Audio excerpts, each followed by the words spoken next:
अच्छा जी, बिस्मिल्लाह रहमान रहीम।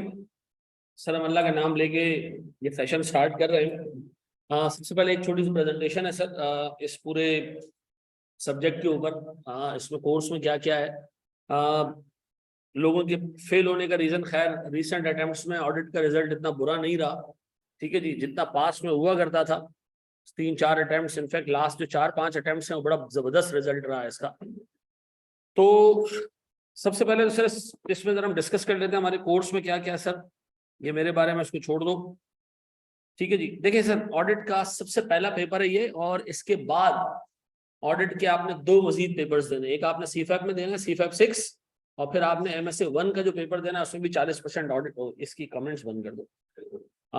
उसमें भी 40% ऑडिट है।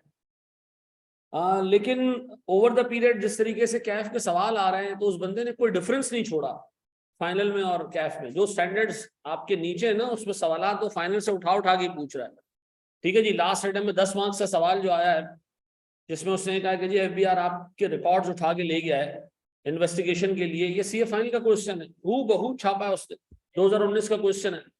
तो ये चीज दिमाग में रखिएगा कि जिस तरीके का पर्चा आज बन रहा है, प्रैक्टिस सेट बजाय कैफ के पेपर्स होना, प्रैक्टिस सेट हमारे पास फाइनल के पेपर्स होने चाहिए, ठीक है जी। और वो हम इंशाल्लाह साथ साथ देखते जाएंगे सर। इस लेवल पे पहले ये होता था कि सर जब ऑडिट का पेपर आता था ना, जब मैंने ऑडिट का पेपर दिया था और मेरे बाद भी काफी टाइम तक 1 पेज का ऑडिट का पेपर होता था, छोटे छोटे सवाल होते थे। फिर उन्होंने पहले फेज में ये किया कि ऑडिट को ओपन बुक करने की कोशिश की जी। ऑडिट ओपन बुक हो जाए तो फिर आप किताब लेके जा सकते हो, अंदर कुछ भी लिख सकते हो, ठीक है जी। तो इन्होंने फाइनल में ऑडिट को ओपन बुक कर दिया कि जी आप ऑडिटिंग स्टैंडर्ड्स ले जाएं, ठीक है जी, और हम आपसे सवाल ऐसे पूछेंगे कि आप याद रखोगे, ठीक है जी। अब करंटली सिनेरियो ये जनाब कि वो बंदा जो ऑडिट का ओपन बुक होने के बाद पर्चा पूछता था फाइनल में, सर जिस तरह के सवाल वो बनाता था वो एज इट इज सवाल वो उठा उठा के नीचे पूछ रहा है। 2017 में पेपर जहां 1 पेज का आता था ना, वो 17 में पेपर हो गया 3 पेज का, 4 पेज का। अब ऑडिट का पेपर जो आता है उसमें 80 मार्क्स प्योर सिनेरियोज के होते हैं, ठीक है जी। लेकिन मैं फिर आपको बता दूं, उन सिनेरियोज में भी कोई ऐसे सिनेरियो नहीं होते, एक आध सिनेरियो ऐसा होता है जो टेक्निकल होता है, या 2 सिनेरियो ऐसे होते हैं, लेकिन मेजॉरिटी सिनेरियोज ऐसे होते हैं कि अगर आपने तरीके से ऑडिट पढ़ा हुआ है ना, तो आपको मसला नहीं होता। सर लोगों के फेल होने का रीजन ऑडिट के पेपर में टेक्निकल साइड का वीक होना नहीं है। ऑडिट का पेपर फेल होने का सबसे बड़ा इशू ये, लोगों को पॉइंट्स लिखना ही नहीं आते। आधे टाइम तो इसी में कंफ्यूज रहते हैं कि हम याद करें या हम याद ना करें, ठीक है जी, हमने रट्टा मारना है नहीं मारना है, केस स्टडीज कैसे अटेम्प्ट करनी है, आधे टाइम यही इशू रहता है लोगों को। अभी जब आप ऑडिट पढ़ना शुरू करोगे, यकीन करो बड़ा आसान लगेगा, आप सीधी सीधी चीजें यार, ठीक है जी। कुछ टेक्निकल एस्पेक्ट्स भी आते रहेंगे, डिस्कस करते रहेंगे, मजा आएगा तुम्हें पढ़ने में। लेकिन अल्टीमेटली फिर प्रॉब्लम ये आती है कि यार इसको कवर कैसे करें, याद कैसे करें, दिमाग में कैसे रखें, इससे सवाल कैसे सॉल्व होंगे। इस प्रेजेंटेशन को आपने तरीके से देखना है, क्योंकि इसी में इसका जवाब है, ठीक है। दूसरा सर, ये पेपर जो है वो कितना मुश्किल है, इतना मैं आपको बता दूं। हमारा ये जो है वो 6ठा अटेम्प्ट है, और पिछले जो है वो 6 अटेम्प्ट्स में से 3 अटेम्प्ट्स में हमारे बच्चों के गोल्ड मेडल्स हैं, ठीक है। तो उसका मतलब ये नहीं है कि जी कोई हम ऐसी चीज पढ़ा रहे हैं कि जी जो हर बच्चे को, नहीं, ऐसा नहीं है। मैं आपको इतना बता सकता हूँ कि सही चीजों में काम किया हमने, इस सब्जेक्ट को ओवरली कॉम्प्लिकेट नहीं किया हमने। जो इस सब्जेक्ट का ड्यू रिक्वायरमेंट है ना, उसी पे हमने काम किया, ठीक है जी।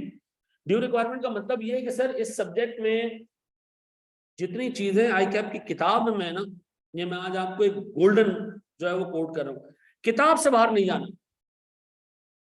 आई कैप की किताब में कोड ऑफ एथिक्स के अगर 6 सेक्शन लिखे ना, मैं आपको 7वां नहीं पढ़ाऊंगा, क्योंकि आई कैप अपनी किताब सामने रख के पेपर बनाता है। ये दिमाग में रखिएगा, उसमें से कोई चीज छोड़ के नहीं जाना, किताब आपने कंप्लीट करनी है, ठीक है जी। जमाने से मैं लोगों को बोलता आ रहा हूं कि यार चाहे MFA का सब्जेक्ट हो, चाहे ऑडिट का सब्जेक्ट हो, आई कैप की किताब को नहीं छोड़ना, ठीक है जी। सर क्या इसके लिए अकाउंटिंग की नॉलेज होना जरूरी है? हाँ। बगैर FAR 2 पढ़े आप ऑडिट नहीं पढ़ सकते।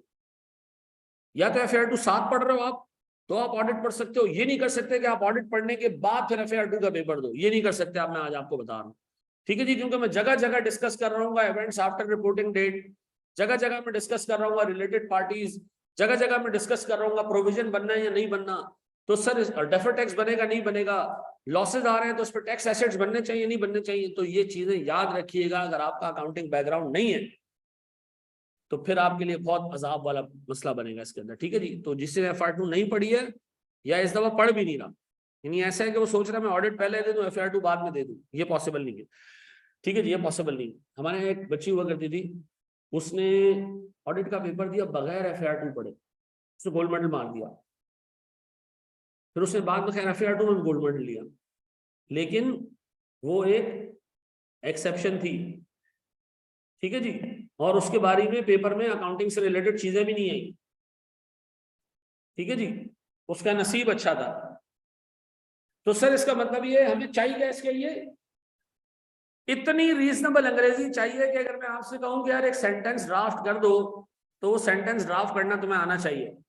तो मैं कहूं जी ऑडिटर को, मैनेजमेंट को ये बता देना चाहिए कि वो ऑडिट में कौन कौन से स्टेप्स करेगा, ठीक है जी, इसकी अंग्रेजी लिख के दे दो, तो टूटी फूटी अंग्रेजी करके निकाल लोगे चीज, इतना मैं एक्सपेक्ट कर रहा हूँ।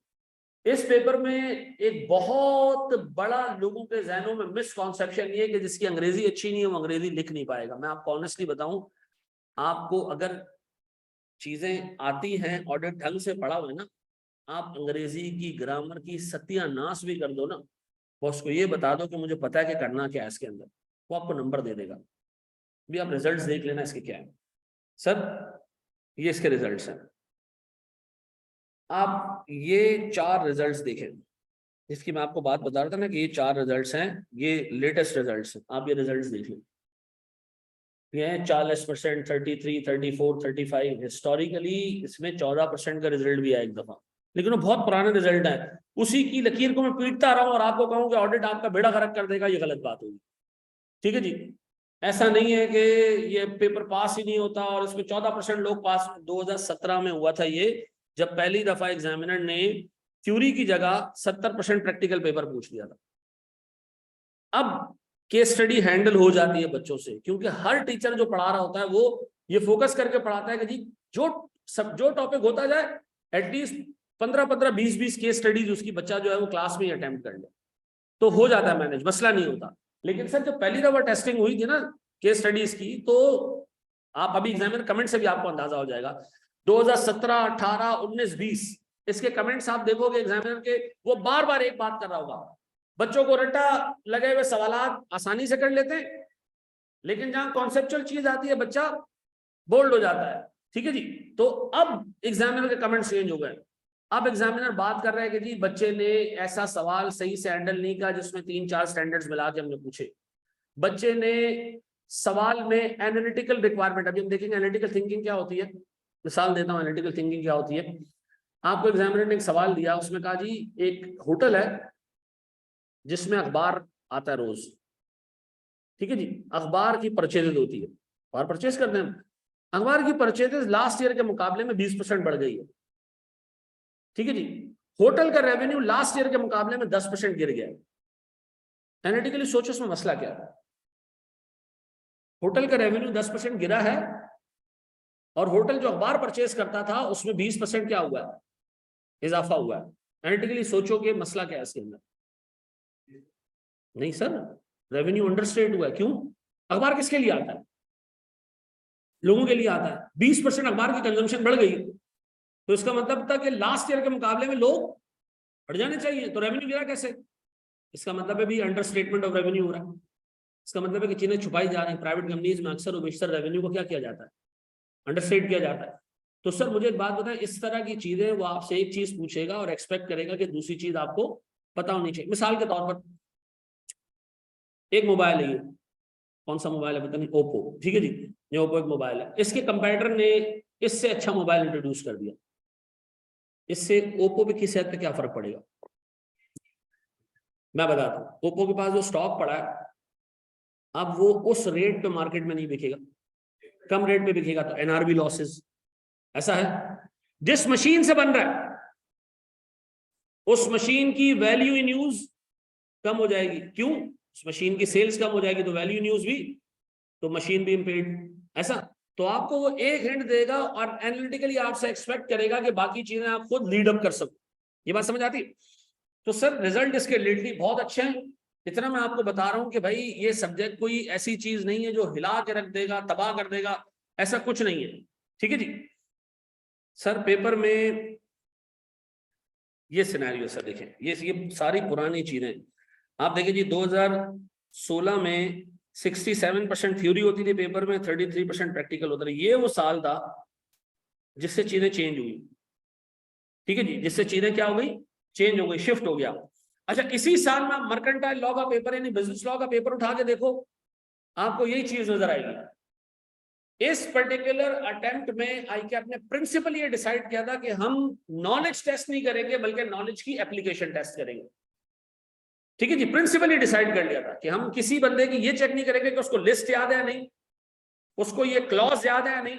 हम ये चेक करेंगे अगर उसको क्लॉज आता है तो अप्लाई कर पा रहा है या नहीं कर पा रहा। ठीक है जी। इसके बाद आप लगातार देखें तो सिनेरियो बेस्ड जो पोर्शन है वो लगातार इंक्रीज होता रहा है। और लास्ट 2 अटेम्प्ट में ये किस तक है, लास्ट 2 अटेम्प्ट्स में 85% तक सर सिनेरियो बेस्ड क्वेश्चन गए। ठीक है जी, 85% तक सिनेरियो बेस्ड क्वेश्चन का। मैं फिर आपको बता दूं, जिस बंदे की नॉलेज, जिस बंदे का ऑडिट का एक्यूमेंट अच्छा है, चीजें आती हैं आराम से, सिनेरियो मैनेज हो जाते हैं। कुछ सिनेरियो ऐसे होते हैं सब पेपर में, 1-2 जिसके अंदर वो मल्टीपल स्टैंडर्ड्स मिला के टेस्ट करता है, अदरवाइज चीजें मैनेज हो जाती हैं अगर आपकी प्रैक्टिस अच्छी है। ठीक है जी। लेकिन इतना मैं आपको बता दूं, ये चीज दिमाग में रख लीजिएगा कि कोई बच्चा अगर ये सोचता है कि वो सारी चीजें हर बार याद कर लेगा तो वो ऑडिट पास कर लेगा, ये मुश्किल बात है। ठीक है जी, आपको चीजें याद भी होनी चाहिए और फिर उन चीजों को क्या करना आना चाहिए, अप्लाई करना भी आना चाहिए सिनेरियो में। ठीक है जी। अगर कोई बंदा आपको कहता है कि जी खाली सिनेरियो आने चाहिए, रट्टा लगाने की, याद करने की कोई जरूरत नहीं है, आप यकीन करो एक अटेम्प्ट देने के बाद पहचान लोगे चीजों को। ठीक है जी, एक अटेम्प्ट देने के बाद चीजें याद रहेंगी। जिस बंदे ने भी पेपर दिया ना, सबसे बेस्ट बंदा हुआ उससे पूछने के लिए कि यार क्या चीजें याद करनी, तो कहेगा हाँ यार लिखने के लिए चीजें ध्यान में होनी चाहिए। ऑडिट एंगेजमेंट लेटर के कंटेंट्स हैं, एक लेटर लिखते हैं ऑडिटर, उसके 7-8 कंटेंट्स। एग्जामिनर कहे जी ऑडिट एंगेजमेंट लेटर ड्राफ्ट करके दो, तो तुम कद्दू ड्राफ्ट करोगे अगर तुम्हें पता ही नहीं होगा कि उसके अंदर एग्जैक्टली 7-8 पॉइंट्स हैं क्या। सिर्फ पढ़े होंगे तो क्या करोगे, 2 रिप्रोड्यूस कर दोगे, 3 रिप्रोड्यूस कर दोगे, भूल जाओगे ना। तो आपको चीजें याद भी करनी है रीजनेबल हद तक, मोटे मोटे अल्फाज याद करने उसके, और एट द सेम टाइम उसको सिनेरियोज में अप्लाई भी करना है। अच्छा, अब ये चीज नोट करें कि देखो ये एक पुराने जमाने की चीज है, अब नहीं है। अब आप देखें 81% सिनेरियोज में भी 41% रिजल्ट आ रहा है। मार्च 17 में जब पहली दफा सिनेरियो, सितंबर 17 और मार्च 17 में सिनेरियो पूछे ना उसने, आप रिजल्ट चेक करें, 14% रिजल्ट था सर जब उसने ठीक ठाक सिनेरियो पूछना शुरू किए। लेकिन अब ये मामला नहीं है। अब मैं यही दिखा के आपको बनाता जाऊं कि यार ये देख लो भाई इसमें तो सत्यानाश है, नहीं नहीं, मैं आपको ऑनेस्टली बताऊं, अब सिनेरियो हैंडल हो जाते हैं क्योंकि अब पढ़ाने का मोड ऐसा हो गया। ठीक है जी। ये रीसेंट अटेम्प्ट्स है भाई, रीसेंट है, 41, 35, और इनमें सिनेरियो का परसेंटेज देख ले कितना है। ठीक है जी। तो सर सिनेरियो ही सिनेरियो होंगे, आप करोगे क्लास के अंदर। ठीक है जी। लेकिन एट द सेम टाइम आपने खुद से भी सिनेरियो बेस्ड क्वेश्चन उठाने और अटेम्प्ट करने। देखो ऑडिट के पेपर में अगर 10 सिनेरियोज आए ना, 8 ऐसे होंगे आप जज कर लोगे कि इसमें स्टैंडर्ड कौन सा लग रहा है और उसके हिसाब से आप जवाब दे दोगे। 2 सिनेरियोज ऐसे होंगे जिसमें आपको ये जज करना पड़ेगा कि यार ये किस स्टैंडर्ड से पूछा गया और मुझे जवाब इसमें किस स्टैंडर्ड का देना है। ये आपको जज करने में डिफिकल्टी होगी, वो आपके एक्सपीरियंस से जितनी ज्यादा आप केस स्टडी सॉल्व करोगे वो आता जाएगा सर। अच्छा सर, हमारे कोर्स के ना टोटल 4 हिस्से हैं और ऑडिट का कोर्स एक मॉडरेट कोर्स है, ना बहुत ज्यादा बड़ा है ना बहुत ज्यादा छोटा है। ठीक है जी। ढंग से 90 क्लासेस के अंदर 1 घंटा, सवा घंटा, 1.5 घंटे की 90 क्लासेस के अंदर ये आराम से कवर हो जाता है विद डिसेंट प्रैक्टिस। सर हमारे पास कोर्स में 4 चीजें, 4 एस्पेक्ट्स हैं, ये सारे आप लिख रहे हो। ठीक है जी। हमारे पास है पहला audit framework, regulations and professional ethics, ये 15 से 25 मार्क्स का। ठीक है जी। पहले इस पर्टिकुलर एरिया में सिर्फ नीचे वाला हिस्सा होता था, कोड ऑफ एथिक्स, 15 नंबर का। अब इसको एक्सपेंड कर दिया 15 से 25 करके, ये सारे टॉपिक डाल दिए। आईजा 200 इंट्रोडक्शन है, 210 जो है वो ऑडिट एंगेजमेंट है। ये सब आप नंबर लिख लो, अभी हम इसको डिस्कस करेंगे कि करेंगे अपने वर्ड्स, बिल्कुल रटा नहीं, चीजें कंटेंट्स में याद होनी चाहिए।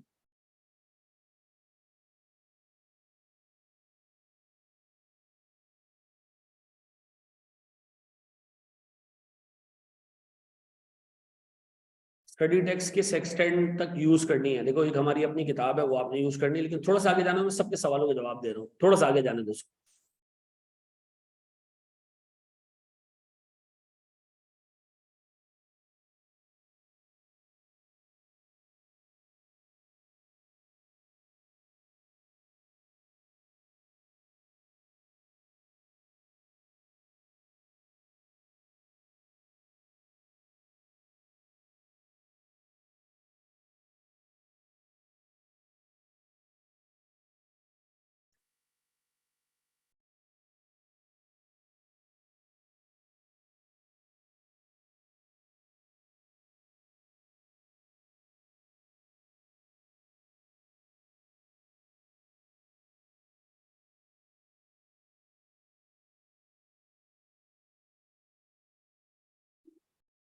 जी मेरे बच्चों, बढ़ जाए आगे। अच्छा जी, कर लिया? देख लिया, कॉपी कर लिया? अच्छा, ये पूरे जो ब्लॉक है ना, ये ऑडिट शुरू करने से पहले के स्टैंडर्ड्स हैं, basic concepts, audit engagement letter. ठीक है जी, ऑडिट शुरू करने से पहले आप ये देखते हो कि मुझे क्लाइंट का ऑडिट करना चाहिए या नहीं। मुझे एक बात बताओ, तुम एक दुकान पे डबल रोटी अंडे बेचते हो, एक बंदा आता है जी, मुस्टंडा सा गन वन लेके आता है, डाकू है, चोर है, आपको कहते हैं जी एक डबल रोटी और 4 अंडे निकाल के दे दें, आप निकाल के दे देते और वो आपको पैसे दे देता है, अंडे बेचोगे उसको?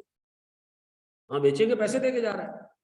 ये ऑडिट में ऐसे नहीं होता कि एक चोर डाकू आपके आप कहता है आपको कि जी आप आके मेरा ऑडिट कर दें, और आप कहते हैं कि ठीक है जी आप तो पैसे दे रहे हैं, मैं ऑडिट कर देता हूँ। नहीं, अगर क्लाइंट की इंटेग्रिटी मसले मसले वाली होती है ना, आपको लगता है कि झूठा आदमी है, 2 नंबर है, फ्रॉडी है, तो हम उसका ऑडिट भी नहीं करते। तो हम क्वालिटी कंट्रोल प्रोसीजर में देखेंगे कि सर ऑडिट शुरू करना चाहिए, अपॉइंटमेंट रिमूवल, इस तरह की चीजें सारी, ये सारी चीजें जो है ना वो बेस करती हैं कि ऑडिट करना है या नहीं करना, और अगर करना है तो सर शुरुआत कैसे करनी है। ठीक है जी, फिर हमारे पास सर जो सेकंड फेज आता है, ये प्लानिंग एंड रिस्क असेसमेंट का। ठीक है जी, इसके अंदर हमारे पास सर 5 स्टैंडर्ड्स हैं और इसके 15 से 20 नंबर हैं सर। ये सारे छोटे छोटे स्टैंडर्ड्स हैं, इतने बड़े नहीं है, सिवाय 315 के जिसमें थोड़ी सी जान है, बाकी सारे जो है वो उच्च स्टैंडर्ड्स हैं। ऑडिट तो है ही थ्योरी, मतलब सिनेरियो थ्योरी है ना, नंबर्स वाले तो नहीं है। चलो जी, कर लिया, कॉपी लिख लिया? सर फिर हमारे पास जो तीसरा फेज है ना, ये सबसे बड़ा फेज है, इसमें ठीक ठाक स्टैंडर्ड्स है सर। ये 45 से 55 नंबर का एरिया, ऑडिट एविडेंस से रिलेटेड है ये सारी। 500 की सीरीज यहाँ है और 600 की सीरीज यहाँ है।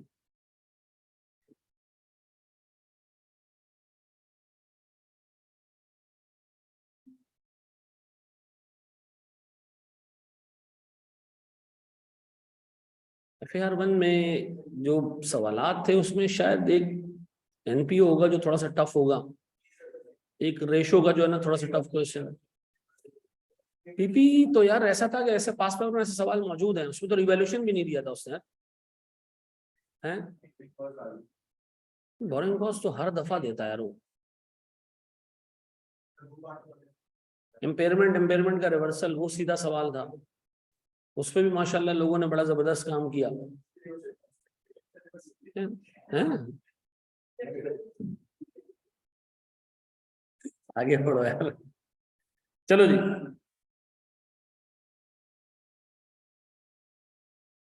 आखिरी आखिरी टाइम में एक बच्चा मुझे फोन करता है 8 बजे पेपर के दिन, 8 बजे, रिवैल्यूएशन तो समझा दे। 8 बजे है? नहीं मैंने कुछ नहीं बोला, आखिरी टाइम पे डांटता नहीं हूँ मैं, आखिरी टाइम में सबको जवाब देता हूँ। 10-10 दफा बोलते हैं, 10-10 दफा जवाब दे देता हूँ। आखिरी टाइम में बच्चे बेचारे पहले मरे हुए होते हैं यार, मैं क्या डांटूंगा। चलो जी, लिख लिया?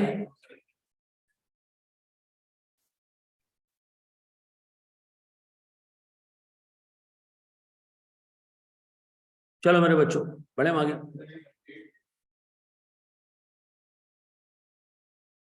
आप उसको दुआ दे दे। अच्छा, चलो जी, ये ले भाई।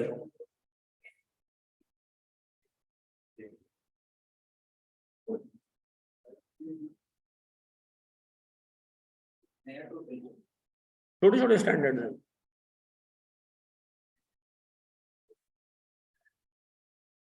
पूरी किताब बता रहा हूँ बेटा, रुक जाओ। पार्ट बी जरा एक बार दिखा देना, जो एंड में दिखा देता हूँ पार्ट बी जुबैर। चले जी सर, हमारे पास फिर रिपोर्ट से रिलेटेड 5 स्टैंडर्ड्स हैं।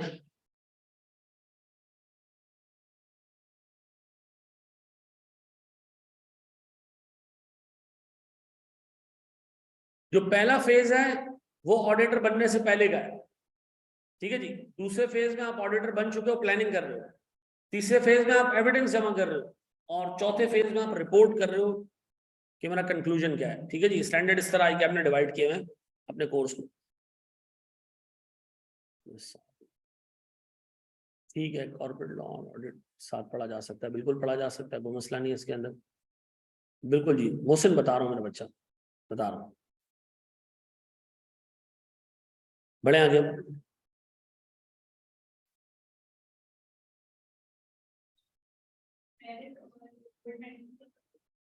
देखो मेरिट और गोल्ड मेडल कुछ सब्जेक्ट्स के डिफाइंड है, ठीक है। जैसे मेरिट जो है वो कैफ के सारे सब्जेक्ट्स में मिलता है सिवाय FAR2 के और ऑडिट के। ऑडिट और FAR2 में गोल्ड मेडल मिलता है, ठीक है। और गोल्ड मेडल के लिए आपको मिनिमम 80 मार्क्स स्कोर करने होते हैं, तो वो हो जाते हैं। जो अच्छा बच्चा होता है वो 80 निकाल लेता है। मैंने आपको बताया ना FAR2 में 97 मार्क्स आए जिसका गोल्ड मेडल आया था, ठीक है, तो हो जाता है, मसला नहीं है। मेरिट के लिए कम से कम 70 नंबर चाहिए होते हैं।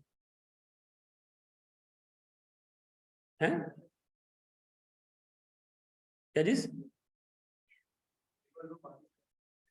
नहीं, बहुत सारे पेपर के लिए ना आई कैप ने मेरिट रखा हुआ है, यानी कुछ उसमें गोल्ड मेडल नहीं आ सकता, भले आपके 99 आ जाए। FAR1 है, आपका टैक्स है, आपका कॉस्टिंग है, इन सब में मेरिट सर्टिफिकेट आएंगे। कैफ के सिर्फ 2 पेपर्स ऐसे हैं जिनमें गोल्ड मेडल आ सकता है, वो FAR2 है और ऑडिट है, ठीक है जी। इन 2 में गोल्ड मेडल आता है, ठीक है जी। इसमें मेरिट नहीं है। तो इसके अंदर अगर किसी के 80 मार्क्स से ऊपर हो और बाकी सारे पेपर पास हो तो उसका गोल्ड मेडल आता है, ठीक है जी। भले उसने एक ही पेपर दिया हो, डजंट मैटर, लेकिन जितने उस अटेम्प्ट में दिए हो वो पास हो, ठीक है। हाँ हाँ, क्या करता रहे? तो हर एक का तो नहीं आएगा ना, गोल्ड मेडल होता है उसके हाईएस्ट मार्क्स होते हैं, ठीक है जी। लास्ट टाइम आई कैप ने हमें ये बताया कि जी एक बच्ची का ऑडिट में गोल्ड मेडल था लास्ट टाइम तो उसका गोल्ड मेडल था ना हमारे लड़के का यहाँ पे, वासिक का। उससे पहले जो है वो जिसका गोल्ड मेडल आया था, तो ये बताया कि गोल्ड मेडल उसका नहीं था, किसी और का था, एक लड़की का था। उस लड़की ने किया ये था कि कैफ 4 अटेम्प्ट्स में पास किया था, तो ऑडिट का जो गोल्ड मेडल है उसको मिलता है जो कैफ 3 अटेम्प्ट में पास करता है, ठीक है जी।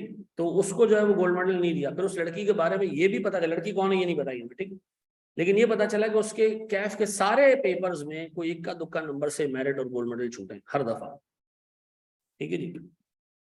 अभी एक हमारे CA फाइनल के बच्चे ने FFR में और ऑडिट में गोल्ड मेडल लिया ना, वो ये उसमें कैफ में किसी को कुछ नहीं आया था उसका।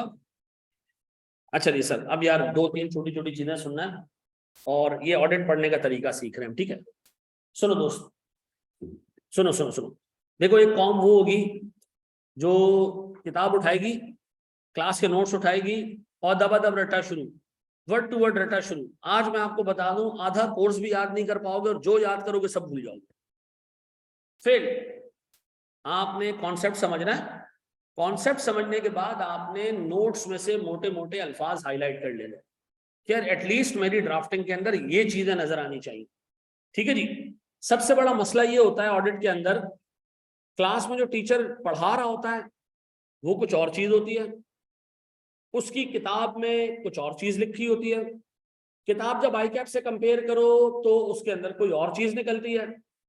तो बच्चा सोचता है मैं क्लास में टीचर के साथ पूरा टाइम पढ़ता रहा, मैं उसके नोट्स देखूं जो मैंने जमा किए साथ में लिखता रहा, इसकी मैं किताब देखूं तो उसमें कोई अलग ही दुनिया है, और सर मेरे पास जो ICAP की किताब देखूं तो उसमें कोई अलग ही दुनिया है, ठीक है जी। तो सर हमने इस पे 3 अटेम्प्ट्स पहले एक जबरदस्त एक्सरसाइज ये की कि हमने अपने नोट्स को जो मैं क्लास में आपको करवाऊंगा यहाँ पे दिखाऊंगा वो इनलाइन कर लिया अपनी किताब के साथ। तो इसका मतलब है सर जो मैं आपको नोट्स में चीजें दिखाऊंगा मेरी किताब में भी वही चीजें होंगी, और जो मेरी किताब में चीजें होंगी वो सारी की सारी रिफ्लेक्ट हो रही होंगी कहां पर, आई कैप की किताब के अंदर। तो कोई चीज ऐसी नहीं होगी जो तुम घर जाके कोई किताब खोलो और तुम्हारे जो है ना वो दिमाग की जो है बत्ती बंद हो जाए कि यार मैंने पढ़ा कुछ है, ये पता नहीं किस तरह लिखा हुआ, ऐसा नहीं होगा। तो ये आपने दिमाग में रखना है कि सर सारी चीजें हमने अंडरस्टैंड करनी है, और अंडरस्टैंड करने के बाद क्या करना है, हमने मोटे मोटे अल्फाज उसके दिमाग में बिठा लेने ताकि हम केस स्टडी सॉल्व कर सकें। ठीक है जी, मेमोराइज नहीं करना, हमने कॉन्सेप्ट अंडरस्टैंड करना है और एक रीजनेबल तक चीज याद करनी है। ओवर सिंप्लीफिकेशन ये इतनी बड़ी बीमारी है। देखो मैं ऑडिट पढ़ाऊंगा ना आपको, पहला चैप्टर पढ़ाऊंगा ना, मेरा पहला चैप्टर 9 क्लासों में खत्म होगा। कितनी? 9 क्लासेस के अंदर। ठीक है जी, 9 क्लासों में मैं पहला चैप्टर खत्म कराऊंगा। क्यों?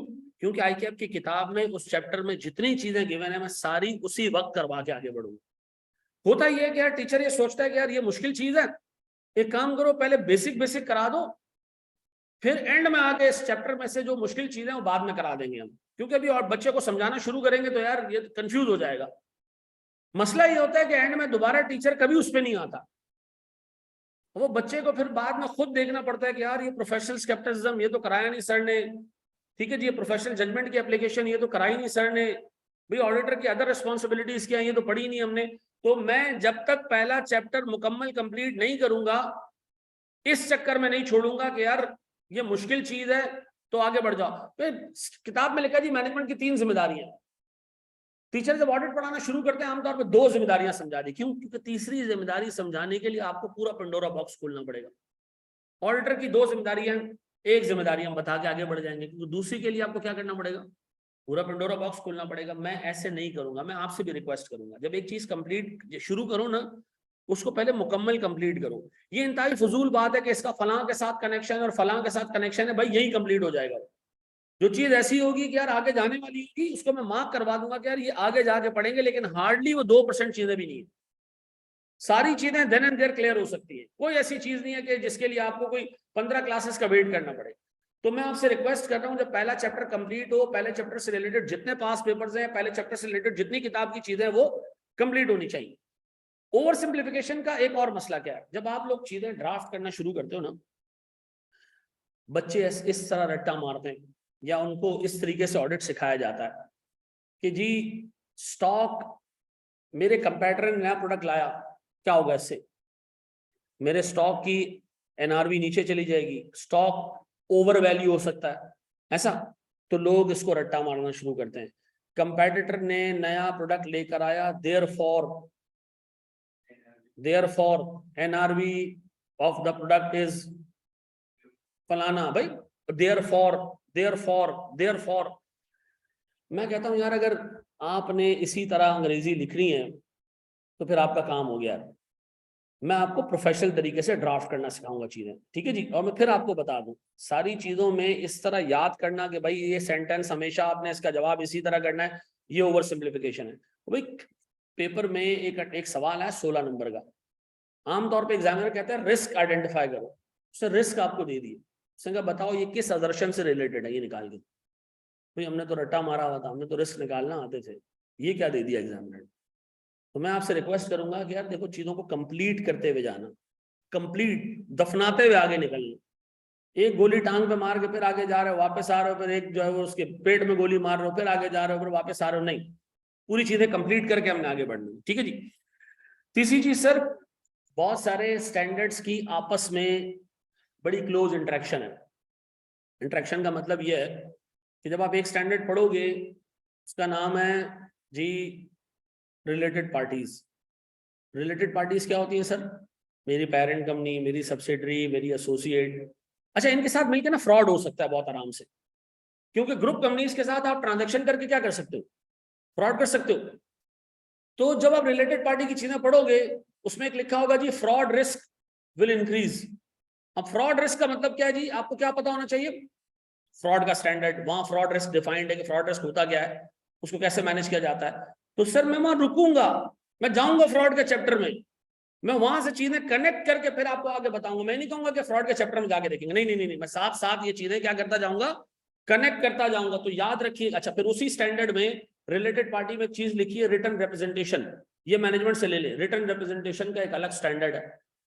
तो ये याद रखिएगा, जब आप एक काम कर रहे होगे, बाज़ औक़ात कुछ सिनेरियोज में एक स्टैंडर्ड भी अप्लाई हो रहा होगा, दूसरा भी अप्लाई हो रहा होगा, तीसरा भी अप्लाई हो रहा होगा, तो आपने इनका आपस में जो इंटरेक्शन है ना, ये ध्यान में रखना है कि जब भी ये चीज आएगी, मिसाल के तौर पर मैनेजमेंट की इंटेग्रिटी डाउट में, मैनेजमेंट सच्ची है झूठी है, ये डाउट में आ गई बात, तो किन किन स्टैंडर्ड्स को आपने हिट करना है, ये आपको पता होना चाहिए, क्योंकि अच्छे खासे स्टैंडर्ड्स आपस में क्या है, लिंक्ड है। एक काम करने जाओगे, एक स्टैंडर्ड अप्लाई करोगे, दूसरा भी अप्लाई करना पड़ जाएगा, तीसरा भी अप्लाई करना पड़ जाएगा। तो ये इंटरेक्शन आपको आनी चाहिए। यही वो इंटरेक्शन है सर जो आपके कुछ 2-3 सवालों को अफेक्ट करती है, क्योंकि ये लोगों को नहीं पता होती, इसको तरीके से हमने देखना है। सर तीसरा चौथा मसला सर हमारे पास कोर्स कवरेज, लोग नहीं करते कोर्स कवर यार पूरा। आप कुछ भी बोल दो उनको, लास्ट से लास्ट अटेम्प्ट में एक सवाल आया, एग्जामिनर ने कहा जी कि एक आईटी कंपनी पाकिस्तान में आई है और वो आपसे कह रही है कि जी मुझे ऑडिटर, आप ऑडिटर बन जाओ, आप हमारे क्या बन जाओ, ऑडिटर बन जाओ। एग्जामिनर ने कहा जी इसमें रिस्क यानी थ्रेट्स और सेफगार्ड्स निकाल के दिखाएं एज पर कोड। लोग ये समझे कि जी ये कोड ऑफ एथिक्स का सवाल है, वो था ही नहीं कोड ऑफ एथिक्स का सवाल। वो सवाल किसका था, शुरू में हमने पहली चीज जो देखी ना, ये वो सवाल आया था यहां से, ठीक है जी, और यहां से, ये दो चीजें मिला के आई थी, ठीक है जी। लोग समझे सवाल यहां से आया, लोगों ने कहा यार इसमें तो ऐसी कोई चीज लिखी नहीं है, इसमें तो कोई ऐसी चीज लिखी नहीं है। 13 नंबर का सवाल सीधा सीधा लोग छोड़ के आ गए, सीधा सीधा छोड़ के आ गया, ताकि मैं आपको ऑनेस्टली बताऊं, क्लास के अंदर पूरे डायग्राम समेत करवाई थी चीजें। जिस बच्चे को चीजें याद थी, यार ये तो अपॉइंटमेंट वाले प्रोसीजर्स पूछ रहा है, सेफ गार्ड्स और थ्रेट्स के वर्ड से नहीं घबराए वो, ने कहा यार पूछ क्या रहा है ये देख लो, लिख के आ गया। तो कोर्स आपने क्या करना है जनाब, पूरा करना है। अच्छा एक और बीमारी है सर हमारे इसमें, बेटा मेरे हिसाब से ये इंपॉर्टेंट है और मेरे हिसाब से इस पे पेपर नहीं बनता है। एक बच्चे ने मुझे अपना स्टडी टेक्स्ट दिखाया, उससे कहा यार मेरे टीचर ने ना ये टॉपिक्स कटवा दिए, और कहा ये टॉपिक से पेपर, मैंने कहा यार ये क्या है क्या, उसने कहा सर कटवा दिए, तो इससे नहीं आता पेपर सर। एक सब्सटेंटिव प्रोसीजर का वर्ड आया था उसमें, आया था ना सब्सटेंटिव प्रोसीजर्स, ये ऑडिट स्टेप्स है। बेड डेट्स को वेरीफाई करने के लिए ऑर्डर को क्या करना चाहिए, रिसीवर्स को वेरीफाई करने के लिए क्या करना चाहिए, पेबल्स को वेरीफाई करने के लिए क्या करना चाहिए, सेल्स को वेरीफाई करने के लिए क्या करना चाहिए। तो सब्सटेंटिव प्रोसीजर्स कई सारी चीजों के लिए पूछे जा सकते हैं, ऐसा है या नहीं है। अब लोग क्या करते हैं, बच्चों को ये कहते हैं कि यार ये याद करने की जरूरत नहीं है, जो आएगा एग्जाम में आप इंशाल्लाह ताला इतने शेयर हो चुके होंगे कि आप उसको अटेम्प्ट कर लेना। मैं आपको ऐसे बना दूंगा कि आप इंशाल्लाह उसको अटेम्प्ट कर देंगे। बकवास, ये चीजें आपने देख के जानी हैं, कोई 20-25 हेड्स है जिसको आपने देखना है, ठीक है जी। सर हमारे पास पांचवी चीज है lack of practice case studies. Sir case studies जो आपके कैफ में है वो 2017 के बाद से आई है, तो गिन लेंगे कितनी केस स्टडीज होंगी, ठीक है जी। हर पेपर में आप 6 केस स्टडीज डाल दें तो टोटल सर कोई 2017 से लेके 2022 तक कोई सर कितनी अटेम्प्ट्स हुई होंगी, 10 अटेम्प्ट्स हुई होंगी, तो टोटल 60 केस स्टडीज होंगी। ये इनसफिशिएंट है, आपको फाइनल के सवाल लाजमी करने, अदरवाइज आप नहीं कवर कर पाओगे चीजें, मैं आपको बता रहा हूँ। और फाइनल के सवाल आपको करवाऊंगा, ये सोच के नहीं छोड़ देना कि यार ये फाइनल का है, ये सर ने एक्स्ट्रा करा दिया है, जरूरत नहीं है ये, नहीं ऐसा नहीं है सर। अच्छा जी सर, बच्चा जब रजिस्टर लेके बैठता है ना मेरा, और बच्चा जब आई कैप की किताब देखता है ना, तो मेरे रजिस्टर में अगर 11 चीजें लिखी है ना, आई कैप की किताब में 9 चीजें होती हैं। फिर वो आता है कैसा सर, ये 2 चीजें आपने एक्स्ट्रा पढ़ाई हैं, ये 2 चीजें आपने एक्स्ट्रा पढ़ाई है। फिर उस बेवकूफ को मैं समझा समझा के थक जाता हूँ कि आई कैप का एग्जामिनर जो सवाल बनाता है उसमें बाज़ औक़ात वो ऑफशूट्स पे निकल जाता है, कभी इधर निकल गया तो उससे एक स्टैंडर्ड और अप्लाई हो गया, एक रूल और अप्लाई हो गया। मिसाल के तौर पर आई कैप ने बीच में एक सवाल पूछा डुअल डेटिंग के ऊपर, एक कॉन्सेप्ट है जो हमारे स्टडी टेक्स्ट में नहीं लिखा था। अच्छा हम यहाँ पढ़ाते आ रहे थे, 8 नंबर का सवाल आ गया उसके ऊपर, शोर बहुत किया लोगों ने उसके बाद, पेपर के बाद, कि ये नहीं था कोर्स में आ गया, नहीं था कोर्स में आ गया। लेकिन मुझे लगा कि यार ये चीज ऐसी है जो स्टैंडर्ड इसको पढ़ाए बगैर कंप्लीट नहीं होगा, पढ़ा दिया तो क्या में लग गया बच्चे का। तो ये याद रखना भाई, मुझे किसी जगह पे ना, हाँ इस चीज के लिए तो मुझे क्वेश्चन कर सकते हो कि किताब में है और आपने नहीं कराया, ये चीज आपकी मैं मानूंगा और इसके लिए मैं आपके सामने कटहरे में खड़ा हो जाऊंगा, ठीक है जी। एक चीज किताब में नहीं है, मैंने करा दी तो किसी रीजन से कराई होगी, मुझे ये बताने की कोशिश नहीं करना हो कोर्स में नहीं था चाचा आपने देखा ही नहीं, ठीक है जी, ये नहीं करना, ठीक है जी।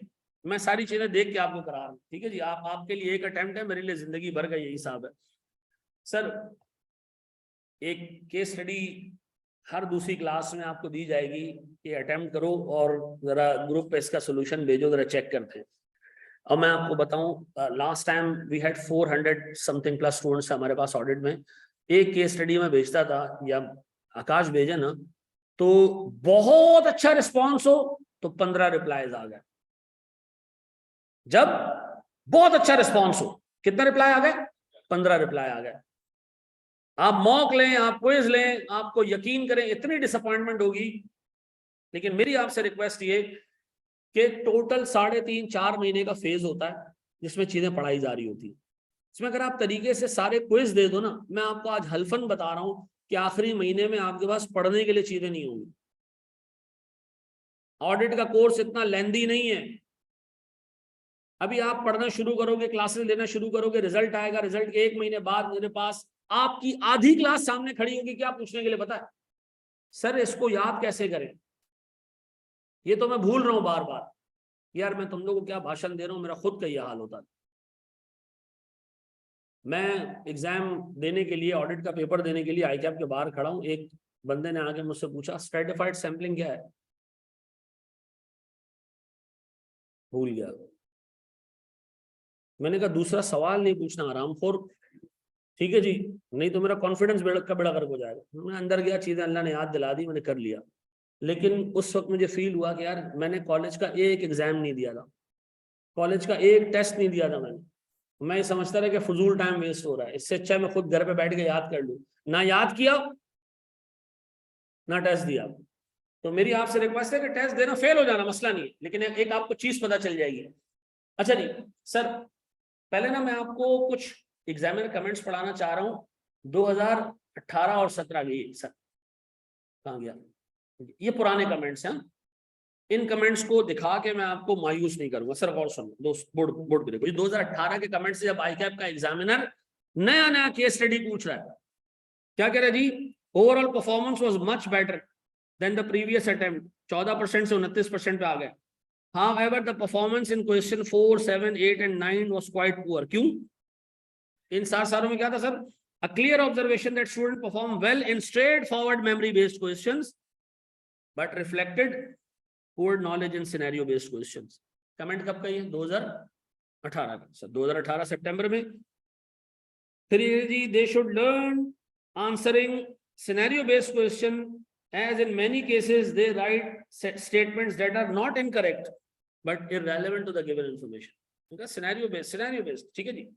जब बच्चा थोड़ा मैच्योर हुआ ना, अब उसके एग्जामिनर कमेंट्स आप देखें, ये उसके लेटेस्ट एग्जामिनर कमेंट्स, ठीक है जी। अब सुनना। It was commonly observed that examinees commenced writing answers without fully comprehending the requirement of the question and consequently often missed out key aspects of the answer. वो कह रहा है बच्चे को देखें, सिनेरियो बेस्ड क्वेश्चन अटेम्प्ट करना आ गया है, लेकिन हमने कुछ सवालों में 2-3 स्टैंडर्ड्स मिला के पूछ लिए, एक कॉम्प्रीहेंसिव सवाल पूछा, तो बच्चे को वो कॉम्प्रीहेंसिव सवालों में गिवन स्टैंडर्ड्स कनेक्ट करना नहीं आए। तो आंसर लिखना शुरू कर दिया, प्लानिंग पहले लिखनी थी, स्टेप्स बाद में लिखने थे, रिपोर्ट बाद में लिखनी थी, उसने पूरा सीक्वेंस उलट पलट कर दिया। आपसे वो ये नहीं कह रहा कि बच्चे को सिनेरियो बेस्ड क्वेश्चन हैंडल करना नहीं आते, वो आप क्या आपसे मांग रहा है कि जी जो कॉम्प्रीहेंसिव क्वेश्चंस हैं उसमें एक लॉजिकल सीक्वेंस सॉल्व होनी चाहिए थॉट्स की, वो आप मिस कर रहे हो। उसके बाद वाला सर 35% रिजल्ट है। वो कह रहे जनाब, it was commonly observed that whenever a question on analytical reasoning is examined, student या examinees fail to secure good marks in such questions. हाँ जी, ये एनालिटिकल क्वेश्चंस कौन से? एनालिटिकल रीजनिंग क्या होती है? एग्जामिनर आपको एक स्टेटमेंट देगा, सवाल पूछेगा कि ये ऐसे हो रहा है और वो वैसे हो रहा है, आपने दो चीजों को क्या करना होगा? कनेक्ट करना होगा कि बात सही कर रहा है नहीं कर रहा। मिसाल, चलो छोटी सी एग्जांपल देता हूं और सुनना। एनालिटिकल रीजनिंग क्या है? सर मेरे पास मिस्टर ए, बी और सी, ये 3 रिसीवेबल्स हैं। एक से रिसीव करना है 10,000, बी से रिसीव करना है 23,122 और सी से रिसीव करना है 14,787। कंपनी आमतौर पे अपने कस्टमर्स को 2.5%, 2.6%, 2.7%, 2.8% इस तरह डिस्काउंट्स देती है। मुझे बताओ, आपसे पूछा जा रहा है कि इसमें से कौन सा रिसीवेबल बोगस है? बोगस का मतलब है 2 नंबर रिसीवेबल है, गलत सेल्स बुक की हुई। जी 10,000 वाला क्यों? जो डिस्काउंट रेट है उसमें राउंड ऑफ अमाउंट कैसे बन गई? ऐसा है नहीं है? ये क्या है sir? Analytical thinking. Analytical thinking का मतलब ये है कि आपने देखा यार ये आउट हो रहा है यार, अब सिनेरियो क्वेश्चन में आपसे ये सोच जानना चाहता है कि यार आप रीजनिंग कर सकते हो कि ये बोगस क्यों है। ये बोगस इसलिए कि सर ये राउंडेड ऑफ अमाउंट आ रहा है, ये अपेरेंटली जो है ना वो सही नहीं लग रहा। अच्छा सुनो, इसी में मिस्टर डी का अमाउंट है -300। क्या मसला है इसके अंदर? रिसीवेबल नेगेटिव में आ रहा है 300, क्या मसला हो सकता है? हाँ जी नसीर, क्या मसला हो सकता है? -300 किसी बंदे का रिसीवेबल, क्या इशू हो सकता है? ज्यादा पैसे दे दिए। चलो मैं तुम्हें एग्जांपल दूं, किसी और ने पैसा दिया, हमने इसके अकाउंट में मार दिया, हो सकता है ना? किसी का चेक आ गया, वो हमने उठा के डी के रिसीवेबल में मार दिया, उससे पैसे ज्यादा दिए थे, डी के तो पैसे इतने बनते नहीं थे तो नेगेटिव में आ गया। इसका मतलब है आपका कंट्रोल ओवर कैश वीक है। इंडिकेट कर रहा है नेगेटिव रिसीवेबल से कंट्रोल किस पे आ गया? कैश का कंट्रोल वीक है क्योंकि रिसीवेबल नेगेटिव आ रहा है। और क्या हो सकता है सर? सर इस बंदे ने पैसे तो दे दिए, इस बंदे की रिलेटेड सेल्स इसके लेजर में पोस्ट नहीं हुई है, वो सेल्स किसी और के लेजर में पोस्ट हो गई है। इसका मतलब है सर हमारा कंट्रोल सेल्स बुक करने के ऊपर भी वीक है। तो ऐसा वो एक पॉइंट देता है और आपसे ये समझना चाहता है कि यार इसके रिपरकशंस कितनी जगह जा रहे हैं। ये क्या है जनाब? Analytical thinking. ये डेवलप होती है ऐसा ऐसा जैसे आप सिनेरियो सॉल्व करते हो। अब वो आपसे नहीं कह रहा सिनेरियो बेस्ड क्वेश्चन में बच्चा मनूस है, नहीं नहीं, वो कह रहा है लोग अटेम्प्ट कर लेते हैं, ठीक है, लेकिन जहां पर हम क्रिटिकल रीजनिंग पूछते हैं, एक चीज से दूसरी चीज रिलेट करने की कोशिश करते हैं, वहां पर बच्चा क्या हो जाता है? कंफ्यूज हो जाता है, फंस जाता है। ऐसा है? तो सर आपने पूरे कोर्स में, मेरी रिक्वेस्ट है 3 चीजों पे काम करना है। जो लेक्चर क्लास में डिलीवर हो, हाथों हाथ घर जाके उसके नोट्स देख लेने कि मैंने याद किस तरह करना है, चीजें हाईलाइट कर लेनी, और उसको जितनी दफा रीड कर सकते हो उतनी दफा रीड करो। मैंने जिंदगी में एक थ्योरी का पेपर जब पहली दफा अटेम्प्ट किया ना, डिफरेंटली, वैसे मैं तुम लोग की तरह चीजें याद करके अटेम्प्ट करता रहा, मेरा पूरा कैफ इसी तरह निकला। जब मैं फाइनल में पहुंचा ना, तो मेरे साथ एक लड़का तैयारी करता था, वो आईकैप का मल्टी गोल्ड मेडलिस्ट बंदा, उस्मान नाम था उसका। उसने क्या किया, उससे और मैंने साथ सिमा शुरू किया CIM में, ठीक है जी। उस बंदे ने मुझे, मैंने उससे जाके किताब खरीदी, इंफॉर्मेशन सिस्टम्स, जो सिमा के अंदर एक टॉपिक है, इंफॉर्मेशन एंड मैनेजमेंट सिस्टम्स, ठीक है जी। उसकी स्टडी टेक्स्ट 200 पेजेस की, कितने की? 200 पेजेस की। हमने जुम्मे के दिन नमाज पढ़ने के बाद हम फर्म से निकले, KPMG में थे हमने जाके स्टडी टेक्स्ट खरीदी उसकी, और हम घर जा रहे थे, तो उसने मुझे गाड़ी में बैठ के एक बात बोली। उसने कहा तू उसको कितने टाइम में पढ़ेगा? मैंने कहा पूरे 6 महीने में। वो हंस रहा था। मैंने कहा अच्छा तू कितने टाइम में पढ़ेगा? उसने कहा 2 दिन में खत्म कर दूंगा, मंडे को जब मिलूंगा मैंने पूरी स्टडी टेक्स्ट पढ़ी हुई होगी। मैंने कहा पढ़ी हुई होगी ना, खाली समझी तो नहीं होगी ना? उसने कहा तुम लोग गधे हो, तुम लोग एक एक पेज पे 25-25 मिनट लगाते हो, 30-30 मिनट लगाते हो। मैं पहली रीडिंग तो ऐसे करता हूँ, समझ आए नहीं है रीड कर लो पूरा। उसमें मुझे 20-25% चीजें समझ आ जाती है, बाकी मैं क्या कर लेता हूँ, रीड कर लेता हूँ, एक साथ सारी चीजें रीड करता हूँ। जब दूसरी रीडिंग देता हूँ ना उसको, 50 पेज दिन के मैं पढ़ लेता हूँ। जब दूसरी रीडिंग देता हूँ तो जो 25% चीजें पढ़ी होती है वो तो समझ आ रही होती है, 15-20% चीजें और समझ आ जाती है। सर मैं पूरे सेशन में को 50 दफा किताब को रीड करता हूँ, 60 दफा रीड करता हूँ। और एक पॉइंट ऐसा आता है कि मैं किताब यूं खोलता हूँ और मुझे पता होता है यार वो जापानीज मोटर्स की एग्जांपल है, नीचे जो है वो फलां चीज की एग्जांपल है, नीचे फलां चीज की एग्जांपल है, मुझे चीजें याद हो जाती है। मैंने ये टेक्निक ऑप्ट की BM का पेपर देते हुए। 700 पेजेस की स्टडी टेक्स्ट थी, 10 दिन में एक दफा खत्म किया, फिर 10 दिन में खत्म किया, करते करते कोई 20-22 दफा स्टडी टेक्स्ट पढ़ी और वही सीन हुआ तो चीजें याद हुई। मैं आपसे ये एक्सपेक्ट करता हूँ कि आप ऑडिट में इस तरह करो।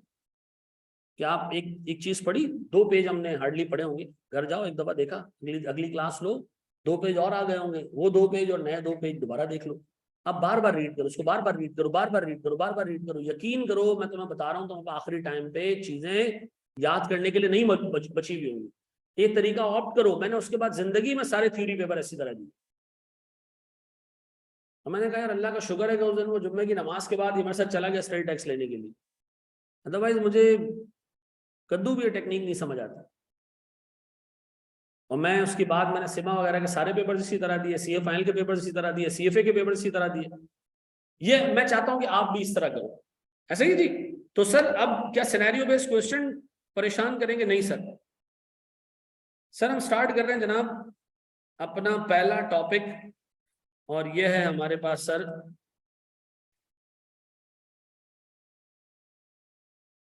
आइजा 200। ठीक है जी सर, ये जो लिखा है ये याद करना नहीं, जो याद करने वाली चीजों को मैं आपको बताऊंगा कि ये याद करनी है, ये आपने सिर्फ समझनी है। ठीक है, समझ के आपने भूल जाना है इसको। ठीक है जी, ये बुनियाद बनाएगा आपका। ठीक है जी।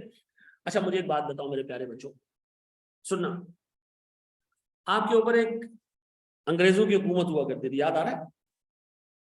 हमारे पास ब्रिटिश सरकार की हुकूमत थी। ब्रिटिश सरकार के बारे में कहा जाता है कि जी ग्रेट ब्रिटेन में एक जमाने में सूरज गुरूब नहीं होता था। क्यों सर? क्योंकि उनकी सल्तनत इतनी बड़ी थी कि दुनिया का ऑलमोस्ट 70% हिस्सा उनके कब्जे में था। ठीक है जी। उन्होंने सर अपना सेंटर बनाया यूरोप में, 70% दुनिया उनके हाथ में, और 18वीं सेंचुरी चल रही है। उन्होंने कहा यार हम अपनी एमिनेशन जो है वो इंग्लैंड से उठाते हैं, और हमने ये एमिनेशन भिजवानी है इंडिया, हमने ये एमिनेशन भिजवानी है से अफ्रीका में, हमने ये एमिनेशन भिजवानी है ऑस्ट्रेलिया में, क्योंकि सारी कॉलोनीज थी ना ब्रिटेन की, तो हमने सर इनमें सारी चीजें भिजवानी है। ठीक है जी, अपनी एमिनेशन भेजनी है, असला भेजना है, बारूद भेजना है, ठीक है जी, जंग का सामान भेजना है, क्योंकि उनके आर्मी के लोग तो हर मुल्क में फैले हुए थे, तो एमिनेशन भेजनी होती थी। तो उन्होंने क्या किया, गाड़ियां प्रोड्यूस करना शुरू की, बड़ी बड़ी गाड़ियां जिससे बड़ी चीजें जा सके। अब जब उन्होंने सारी चीजें प्रोड्यूस कर ली कि भाई हमने असला भेजना है इतनी दूर दूर, तो पहली दफा सोचा यार हम अपने मुल्क की बनी हुई प्रोडक्ट्स भी तो भेज सकते हैं दूसरी जगह। तो उन्होंने सर अपने मुल्क के बने हुए जूते, चमड़े की चीजें, भेड़ बकरियों के खालों से बनी हुई चीजें, सब मुल्क था इंग्लैंड, ये सारी चीजें उन्होंने उठा के डिफरेंट कंट्रीज में भेजना शुरू की, क्योंकि उनकी अपनी रीच थी वहां पे। तो ये जो ट्रांसपोर्टेशन थी ये मास प्रोडक्शन की, सॉरी ये जो है वो मास डिस्ट्रीब्यूशन के लिए यूज होना शुरू हो गई। अब उनको जरूरत पड़ी कि यार हमारा प्रोडक्ट पूरी दुनिया में मशहूर हो रहा है, डिफरेंट प्रोडक्ट, तो अब हमें क्या करना चाहिए, प्रोडक्शन भी बड़े पैमाने पर करना चाहिए। अच्छा, क्या एक आम बंदे के लिए, एक इंडिविजुअल बंदे के लिए कोई इतनी बड़ी प्लांट और मशीनरी खरीदना पॉसिबल होती है? नहीं। पार्टनर बना लेते हैं लोगों को। क्या पार्टनरशिप फर्म्स इतने बड़े बड़े स्ट्रक्चर बना सकती है जैसे यूनिलीवर है, जॉइंट कंपनी, क्या पार्टनरशिप फर्म बना सकती है? नहीं। तो जरूरत पेश आई किस चीज की, कि एक कंपनी फॉर्म की जाए। कंपनी स्ट्रक्चर ऑफ बिजनेस जो है वो 18वीं सेंचुरी के अंदर इंग्लैंड में इंट्रोड्यूस हुआ कि जी बहुत सारे लोग पैसे डालेंगे, एक जॉइंट मशीनरी परचेज होगी, उससे ठीक ठाक यूनिट्स प्रोड्यूस होंगे और पूरी दुनिया में भेजे जाएंगे। शुरू कहां से हुआ? ट्रांसपोर्टेशन से। जरूरत पेश आई किसकी? मशीनरी की। मशीनरी की जरूरत कैसे पूरी हुई? बहुत सारे लोगों ने मिलकर पैसे डाले और कंपनी फॉर्म कर दी। 1849 में जो ब्रिटिश पार्लियामेंट है उसने पहली दफा कंपनी फॉर्म करने का कानून पास किया, ज्वाइंट स्टॉक कंपनी बनना शुरू हुई वहां से। तो सर 1849 से ज्वाइंट स्टॉक कंपनी बनना शुरू हुई। ज्वाइंट स्टॉक कंपनी का स्ट्रक्चर कैसे होता है, गौर से सुनो। ज्वाइंट स्टॉक कंपनी का स्ट्रक्चर ऐसे होता है कि एक इन्वेस्टर है, गौर से सुनना, इन्वेस्टर है लाखों करोड़ों, इन्होंने पैसे डालने हैं किसमें? कंपनी में। तो कंपनी को चलाएगा कौन? ये करोड़ों लोग जो पैसे दे रहे हैं, नहीं सर इनके पास इतनी नॉलेज थोड़ी है बिजनेस चलाने की। तो सर इन्वेस्टर अपॉइंट करेगा किसको? मैनेजमेंट को। किसको अपॉइंट करेगा? मैनेजमेंट को। मैनेजमेंट चलाएगी बिजनेस। मैनेजमेंट क्या करेगी? बिजनेस चलाएगी। मैनेजमेंट साल के एंड पे इन इन्वेस्टर्स को ये बताएगी कि हमने आपके दिए गए पैसे और ट्रस्ट पे कितना रिटर्न कमाया। यानी क्या दिखाएगी मैनेजमेंट? फाइनेंशियल स्टेटमेंट्स दिखाएगी। ऐसा? तो मुझे बताओ सर, ये जो इन्वेस्टर है इसको आम फैम अल्फाजों में शेयर होल्डर्स कहते हैं।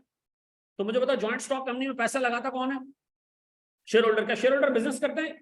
नहीं सर, शेयर होल्डर अपॉइंट करते हैं किसको?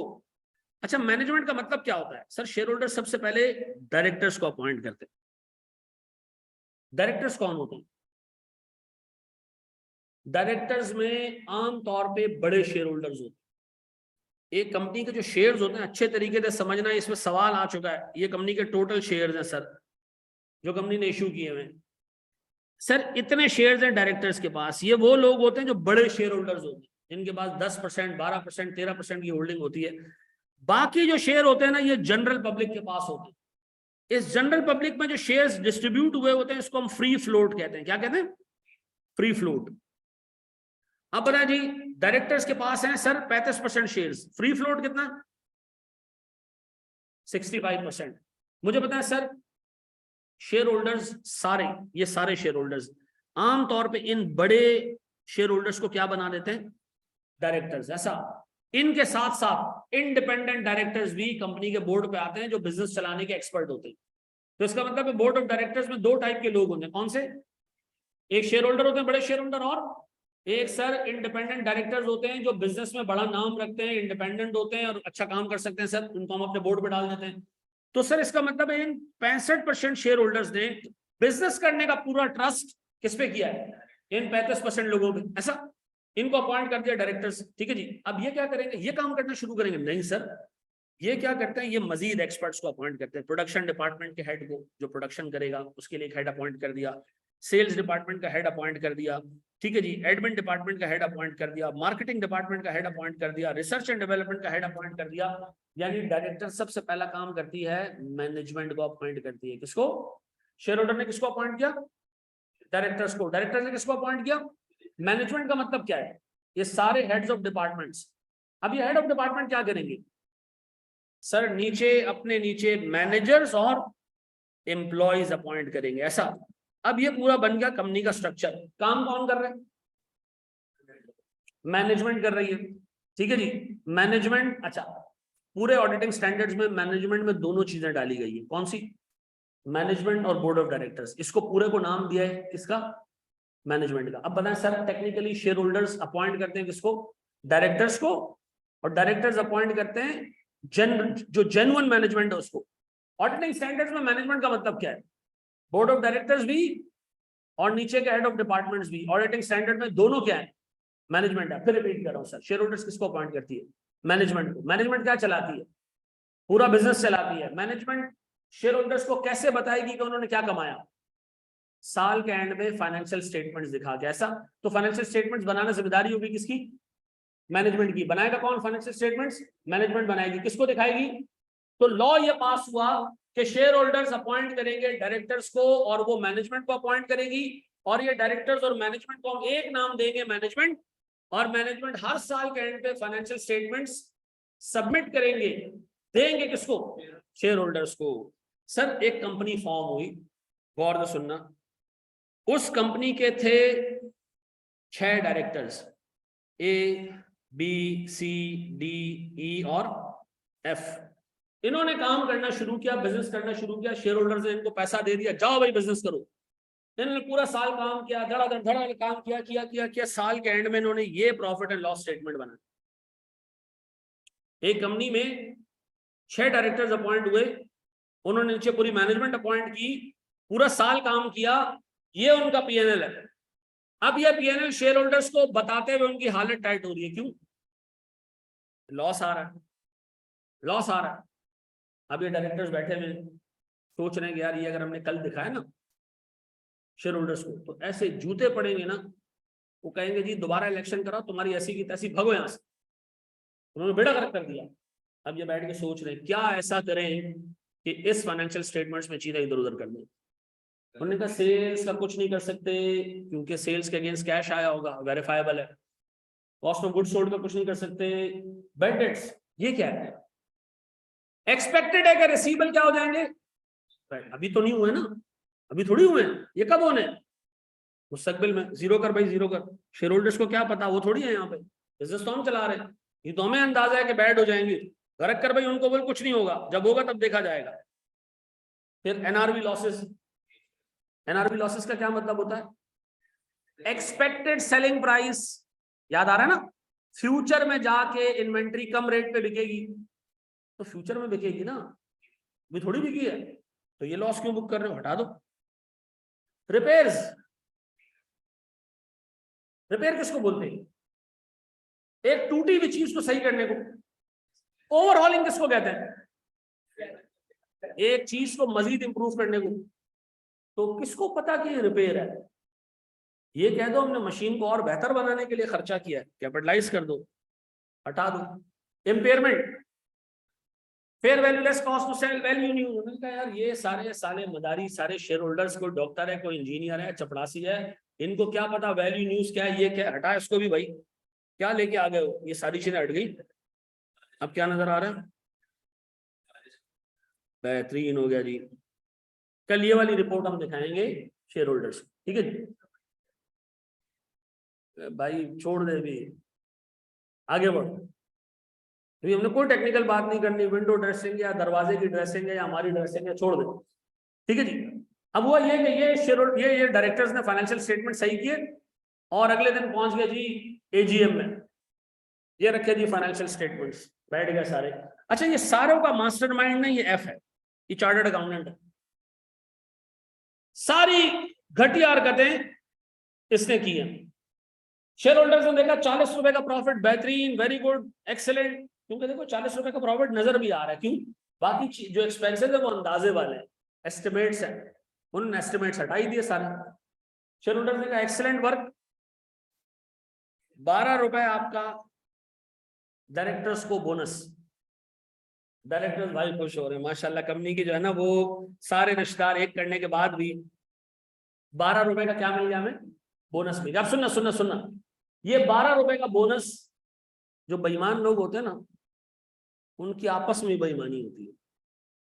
तो जब ये 12 रुपए का बोनस डिस्ट्रीब्यूट होना शुरू हुआ ना, तो एफ को कम पैसे मिले। एफ ने कहा इस पूरे पैसों का आधा हिस्सा मुझे दो, क्योंकि सारी बेईमानी में मैं ही सारा पेश था, मैंने ही तुम लोगों को सारी चीजें बताई। तो डायरेक्टर ने कहा नहीं भाई, तू छोटा डायरेक्टर है तो तेरे पैसे भी छोटे मिलेंगे। तो कहा अच्छा, कोई टेंशन नहीं। इसे क्या किया, गौर सुनना, ये निकला, ये पाकिस्तान से बाहर चला गया, और पाकिस्तान से बाहर जाने के बाद एससीसीपी को फोन किया, ठीक है जी, एससीपी को फोन किया, या से एक सोशल मीडिया पे एक ऐड दे दिया या अखबार में एक ऐड दे दिया कि ये जो डायरेक्टर्स की बगैरतों की टोली है, इसने प्रॉफिट को ओवरस्टेट करने की कोशिश की है, ठीक है जी। और सुनना, और सारे शेयर होल्डर आके खड़े हुए, ये क्या बकवास है, ये क्या बकवास है भाई। अब मुझे एक बात बताओ सर, कि शेयर होल्डर्स परेशान है कि यार हमने जिन बगैरतों को अपॉइंट किया था उनका ये हाल है, क्या करें, नए डायरेक्टर्स अपॉइंट कर लें हैं, नए वाले भी यही करेंगे, क्या करें फिर? सर एक बंदे को अपॉइंट करते हैं, क्या करते हैं, एक बंदे को अपॉइंट करते हैं। कौन अपॉइंट करेगा? ये शेयर होल्डर। शेयर होल्डर कहता है जी एक बंदे को अपॉइंट हम करते हैं, ये शेयर होल्डर्स हैं, ये मैनेजमेंट है, ये आ गया जी पिक्चर में ऑडिटर। शेयर होल्डर्स ने एक बंदे को अपॉइंट किया जो ऑडिटर के नाम से, सर हम जानते हैं जिसको, इस ऑडिटर का काम क्या है? अब इसको हमने ये कहा कि मैनेजमेंट फाइनेंशियल स्टेटमेंट्स तुझे देंगी, तूने फाइनेंशियल स्टेटमेंट्स को चेक करना है कि सही है या नहीं है। सही है या नहीं कैसे चेक करेगा वो? तो क्राइटेरिया तो होगा ना जिससे मैच करेगा कि सही है नहीं। हम देखेंगे जी आप आईएफआरएस के हिसाब से चेक करें फाइनेंशियल स्टेटमेंट सही बने या नहीं बने, ठीक है जी। याद रखना हमारे पास एक क्राइटेरिया है जिसकी बेसिस पर हमने चेक करना है कि फाइनेंशियल स्टेटमेंट सही है या नहीं। वो क्राइटेरिया क्या है हमारे पास? आईएफआरएस।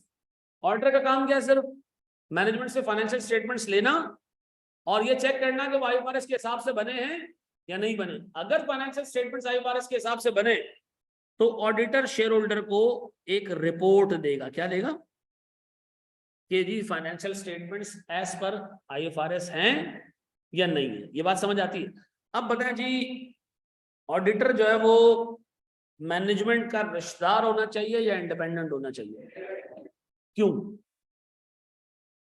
यार, अगर मैनेजमेंट ने ही ऑडिटर को अपॉइंट करना है या मैनेजमेंट का ही बंदा होगा, तो याद रखिएगा कुत्ते की एक सिफ्त होती है कि वो जिस हाथ से रोटी खाता ना उसको काटता नहीं है, ठीक है जी। तो ऑडिटर कभी भी क्या करेगा, मैनेजमेंट की गलतियां हाईलाइट, तो इसलिए ऑडिटर का अपॉइंट कौन करता है? तो सर ऑडिटर शेयर होल्डर का रिश्तेदार होना चाहिए, ऐसा। अगर शेयर होल्डर का रिश्तेदार होगा तो जाके मैनेजमेंट को कुत्ते की तरह जो है ना वो खंगाल लेगा और छोड़ेगा नहीं मैनेजमेंट की गलती को, नहीं सर, ऐसा भी नहीं होना चाहिए। क्योंकि अगर ऑडिटर शेयर होल्डर्स का रिश्तेदार हुआ तो सर फिर वो मैनेजमेंट की तो जो है ना वो खटिया खड़ी कर देगा। लेकिन सर जो रेगुलेटर्स हैं जिनको हमने टैक्स पे करना है, जो छोटे शेयर होल्डर्स हैं उनका हक मारेगा। बड़े शेयर होल्डर अगर उनका रिश्तेदार हो ऑडिटर तो क्या होगा, रेगुलेटर्स फंस जाएंगे, उनको टैक्स कम देगा, 2 नंबरियां करेगा, क्योंकि वो फेवर करेगा फिर किसको, शेयर होल्डर्स को। याद रखिएगा ऑडिटर इंडिपेंडेंट होना चाहिए, किससे, मैनेजमेंट से भी और शेयर होल्डर से भी, किसी का हामी नहीं होता। वो आके फाइनेंशियल स्टेटमेंट्स देखता है, ठीक है जी, देखता है कि वो एज पर IFRS हैं या नहीं है, और उसके बाद वो रिपोर्ट करता है किसको, शेयर होल्डर्स को। अब मेरा एक स्टेटमेंट है, बताओ वो सही है गलत। ऑडिटर ने जाते ही फाइनेंशियल स्टेटमेंट्स बनाने हैं और एज पर रिपोर्टिंग फ्रेमवर्क यानी IFRS बनाने हैं, और इसके बाद वो फाइनेंशियल स्टेटमेंट शेयर होल्डर को दे देने। सही कहा मैंने? नहीं सर, क्यों? बनाने किससे हैं? मैनेजमेंट ने। शेयर होल्डर ऑडिटर कभी भी फाइनेंशियल स्टेटमेंट्स नहीं बनाएगा सर। फिर ऑडिटर ने चलो नहीं बनाने तो मैनेजमेंट ने बना दिए। जब मैनेजमेंट फाइनेंशियल स्टेटमेंट्स बना के देगी ऑडिटर को, तो ऑडिटर उनको वेरीफाई करेगा कि वो सही है या नहीं है, और सही करने के बाद वो फाइनेंशियल स्टेटमेंट्स मैनेज उसको दे देगा, शेयर होल्डर्स को। नहीं सर, हम कभी भी as an auditor financial statements को ऑन ही नहीं करते। हम कहते हैं हमारे पास एक चीज आई, हमने उसको चेक किया, हाँ चेक करने के बाद मैनेजमेंट ये अपने पास रखो, ये तुम खुद शेयर होल्डर को दिखाना, मैं इन फाइनेंशियल स्टेटमेंट्स पे सिर्फ क्या दूंगा, रिपोर्ट दूंगा। बताओ ऑडिटर्स का डिलीवरेबल क्या है, क्या डिलीवर करना है ऑडिटर ने? एक रिपोर्ट डिलीवर करनी है बस, और कुछ भी नहीं करना। उसकी जिम्मेदारी नहीं है फाइनेंशियल स्टेटमेंट्स को किसी भी पॉइंट पे ओन करना कि मैंने देख लिया फाइनेंशियल स्टेटमेंट्स और ये फाइनेंशियल स्टेटमेंट सही है, नहीं। मैं फिर रिपीट कर रहा हूं, मैनेजमेंट ने क्या करना है, फाइनेंशियल स्टेटमेंट्स बनाना है। ऑडिटर की जिम्मेदारी क्या है, उसका ऑडिट करके वो फाइनेंशियल स्टेटमेंट्स आगे नहीं देने बल्कि रिपोर्ट देनी है, ऐसा। अब मुझे बताया सर रिपोर्ट किसको देनी है, शेयर होल्डर्स को, मैनेजमेंट को भी रिपोर्ट नहीं देनी है, देनी किसको है? अब बताएं, अगर मैं आपसे पूछूं मैनेजमेंट की ब्रॉडर एक जिम्मेदारी, अगर मैं आपसे पूछूं क्या है, फाइनेंशियल स्टेटमेंट्स बनाना। ऑडिटर की क्या जिम्मेदारी है, उस पर रिपोर्ट देना। शेयर होल्डर की क्या जिम्मेदारी है? शेयर होल्डर मालिक है सर, मालिक की जिम्मेदारियां नहीं होते, हकूक होते हैं, ठीक है जी। शेयर होल्डर कौन है? मालिक है, उसकी जिम्मेदारियां नहीं होती, क्या होते हैं बेटा, हकूक होते हैं, उसका हक होता है। पैसा लगा रहा है भाई, पैसा लगा तो भी जिम्मेदारी, ऐसा नहीं है, ऐसा। अब बताएं, 2 लोगों की जिम्मेदारी हमने सुनी, कौन कौन सी? सर मैनेजमेंट की जिम्मेदारी फाइनेंशियल स्टेटमेंट्स बनाना, शेयर होल्डर्स की जिम्मेदारी कोई नहीं है, ऑडिटर की जिम्मेदारी उसके ऊपर रिपोर्ट देना। ये बेसिक सी बात समझ आती है सर। अगर ये एटलीस्ट ये डायग्राम बना के ये डायलॉग ही लिख दो ना, तो हम एक स्टेप आगे बढ़ जाते हैं। हेलो, हाँ जी बोलो। क्या बोलो, क्लास में नहीं, मैं क्लास में नहीं बोलूँ।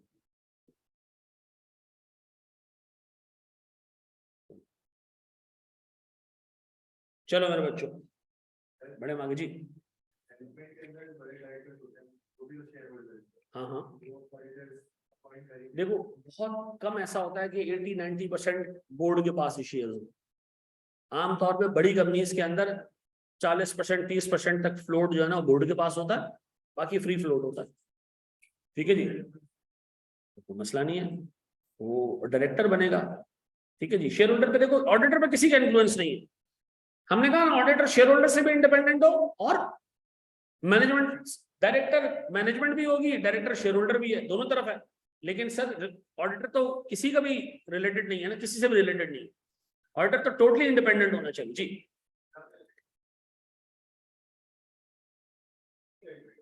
FBR टैक्स जो लेता है रेगुलेटर है। SCCP जो कंपनीज के फाइनेंशियल मैटर्स को देख रहा होता है वो रेगुलेटर है, ठीक है जी। तो जो आपके मामला देखते हैं, कानूनी इदारे जो हैं, लॉ एनफोर्समेंट एजेंसीज जो हैं, और जो कंपनी के ऑपरेशंस देख रहे हो, सारे हमारे रेगुलेटर्स। क्या चीज?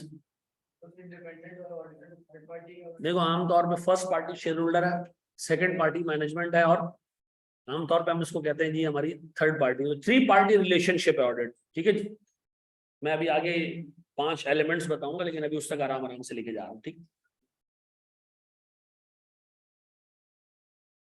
अच्छा जी, ऑर्डर को कौन रेगुलेट करता है? एससीसीबी भी रेगुलेट करता है, आईकैप भी रेगुलेट करता है, ठीक है जी। आईकैप से आप पहले लाइसेंस लेते हो कि आप इस काबिल हो कि ऑडिट कर सको किसी कंपनी का। फिर एससीसीबी आपकी ऑडिट रिपोर्ट भी चेक कर रही होती है। मैं पाकिस्तान एक ऐसी जबरदस्त कंट्री है, ऐसी जबरदस्त कंट्री है कि लास्ट ईयर मैंने एक रिपोर्ट पढ़ी एससीसीबी के डायरेक्टर की बिजनेस रिकॉर्डर में, और मैंने सोचा कि इस मुल्क में जवान तो जवान, जो बुड्ढे हैं वो कितना काम कर रहे हैं।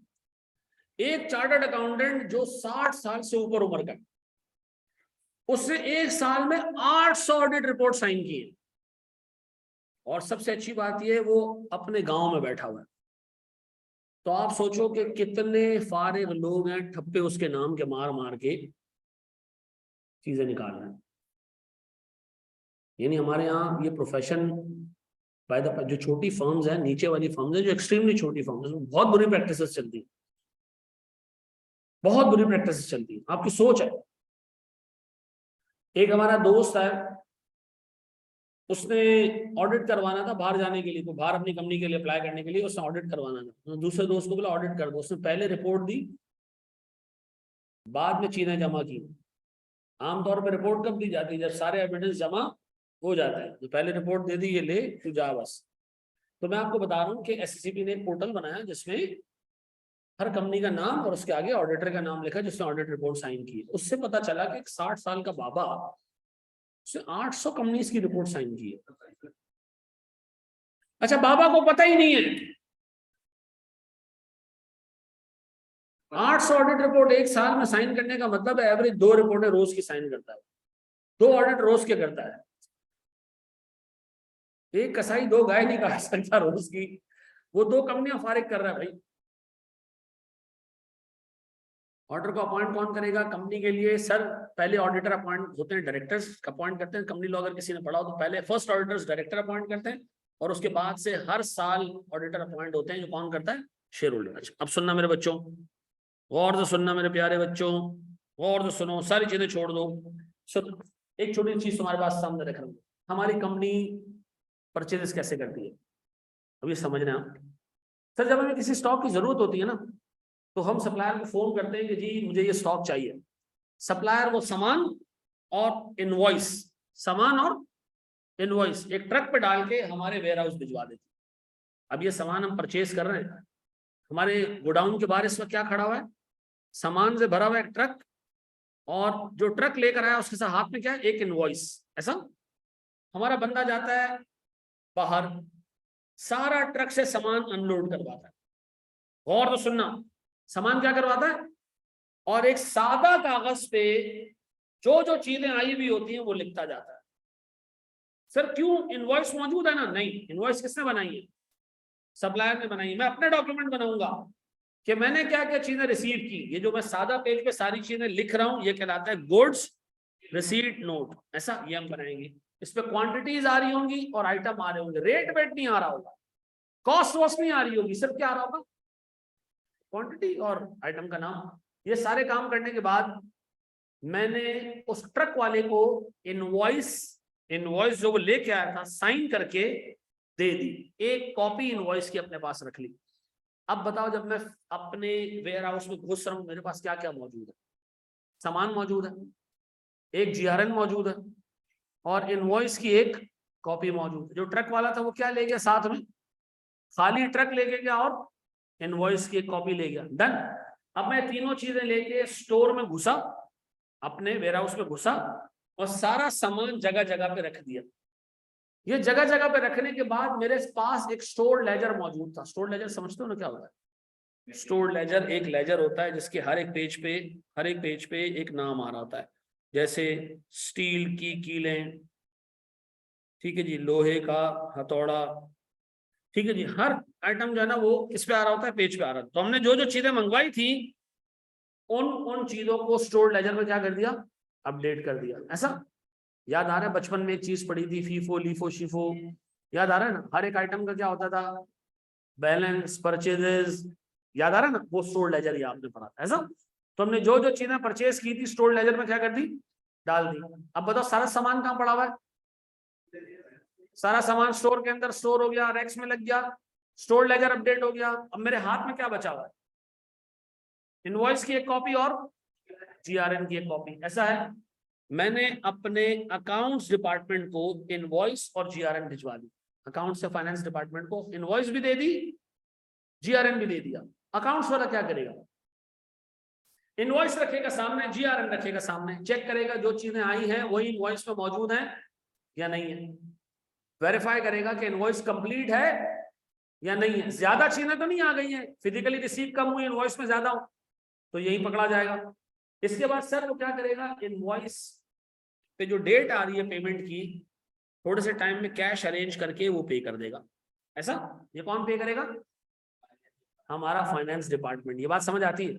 अब ये पूरा प्रोसीजर क्या है, ट्रक आया, अनलोड हुआ, हमने जीआरएन बनाया, हमने इनवॉइस पे साइन करके एक कॉपी अपने पास रखी, सामान जीआरएन इनवॉइस फैक्ट्री के यानी वेयरहाउस के अंदर ले आए, रैक्स में लगाया सामान, स्टोर लेजर अपडेट किया, जीआरएन और इनवॉइस फाइनेंस डिपार्टमेंट को दे दी। फाइनेंस डिपार्टमेंट ने क्या किया, जीआरएन इनवॉइस को मैच किया और इनवॉइस पे मौजूद डेट पे अकॉर्डिंगली क्या कर दी, पेमेंट कर दी, ऐसा।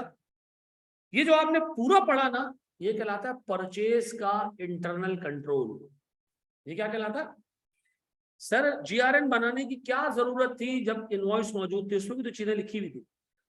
नहीं सर, इनवॉइस बनाई थी थर्ड पार्टी ने, यानी सप्लायर ने, हमने नहीं बनाई, हमने अपना जीआरएन बनाया ताकि हम ये देख सकें कि जो चीज आई है वही हमने रिसीव की है।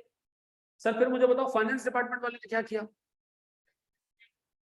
वेरीफाई किया कि जी जो चीज के रेट रख के पैसे मांगे गए क्या वही चीज हमने रिसीव की है। ये पूरा क्या है, नहीं लिखते ना कॉस्ट। तो फिर फाइनेंस डिपार्टमेंट का काम ये भी है कि जब हमने जिस रेट पे उससे ऑर्डर किया था, प्लेस किया था, उस वक्त जो रेट अग्री हुए थे वो रेट सही हैं या नहीं, यही उसका काम है। जो रिसीव करने वाला है तो बेचारा मुलाजिम होता है, उसको थोड़ी पता कौन सा रेट अग्री हुआ है, वो तो चीजें लेके बस लेकर अंदर आ रहा है। ये कौन सा कंट्रोल था, किसका कंट्रोल था, तो इसका मतलब है जो सामान फैक्ट्री के अंदर आता है, वेयरहाउस के अंदर आता है, ऐसे ही आता है सारा, ये कंट्रोल है। इससे चीजें आउट तो नहीं होंगी, ऐसा तो नहीं होगा जैसे ट्रक पर सामान आया गली में से मुड़ के सीएफओ के घर चला गया है, ऐसा तो नहीं है ना। ऐसा तो नहीं है कि सर 30 घी के डब्बे मंगवाए थे, उतारे 27, फैक्ट्री के अंदर 25 लेके गए, 3 ट्रक वाले को दे दिए, 2 अपने घर ले गए, नहीं ना, ऐसा नहीं हो सकता ना। इसका मतलब ये कंट्रोल है।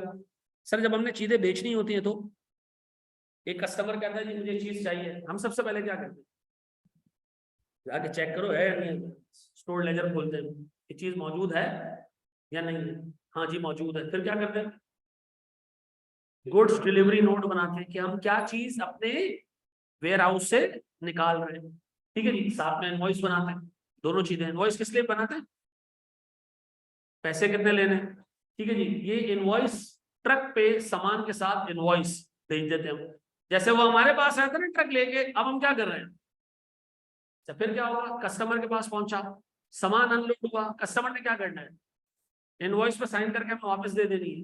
जो ट्रक वाला इनवॉइस साइन की भी इनवॉइस कस्टमर की वापस लेके आएगा, फाइनेंस वाला क्या करेगा, उसको रखेगा अपने पास, रिकॉर्ड करेगा कि सेल हो गई है। सेल होने के बाद क्या करेगा, थोड़े से टाइम में पैसे रिसीव करने के लिए स्टेप्स लेगा, ऐसा। ये किसका कंट्रोल है, आने के कंट्रोल्स देखे, जाने के कंट्रोल्स देखे, सारी चीजें देख ली। इसके बाद क्या होगा सर, आए होंगे ज्यादा, गए होंगे कम, क्या बच जाएगा हमारे पास, स्टॉक बच जाएगा, क्लोथिंग स्टॉक, ऐसा।